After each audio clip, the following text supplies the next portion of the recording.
AICC నాయకత్వానికి CM Revanth రెడ్డికి MP Chamala Kiran Kumar కృతజ్ఞతలు తెలిపారు. తనపై నమ్మకంతో టీపీసీసీ మీడియా పబ్లిసిటీ చైర్మన్ గా నియమించినందుకు సంతోషం వ్యక్తం చేశారు. సోషల్ మీడియా ప్రచారంతో ప్రజలను మభ్యపెట్టలేరని, వరుస ఓటములపై బీఆర్ఎస్ ఆత్మ పరిశీలన చేసుకోవాలి అని సూచించారు.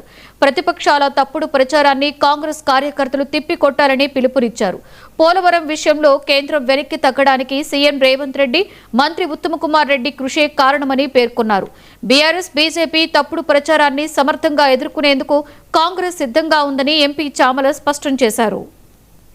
లోక్సభలో ఉన్నటువంటి మా నాయకుడు రాహుల్ గాంధీ గారికి, ప్రియాంక గాంధీ గారికి, మీనాక్షి నటరాజన్ గారికి, మహేష్ కుమార్ గౌడ్ గారికి, ముఖ్యంగా రాష్ట్ర ముఖ్యమంత్రి వర్యులు రేవంత్ రెడ్డి గారికి అందరికీ కూడా నేను కృతజ్ఞతలు తెలియజేస్తున్నా. ఎందుకంటే నా మీద నమ్మకంతో ఈరోజు తెలంగాణ రాష్ట్రానికి సంబంధించినటువంటి మీడియా కమ్యూనికేషన్స్ అండ్ పబ్లిసిటీకి చైర్మన్గా నన్ను నియమించినందుకు, ముఖ్యంగా రాష్ట్రంలో అధికారం వచ్చి 2.5 ఏళ్ల పైచిలకు సమయం గడిచింది.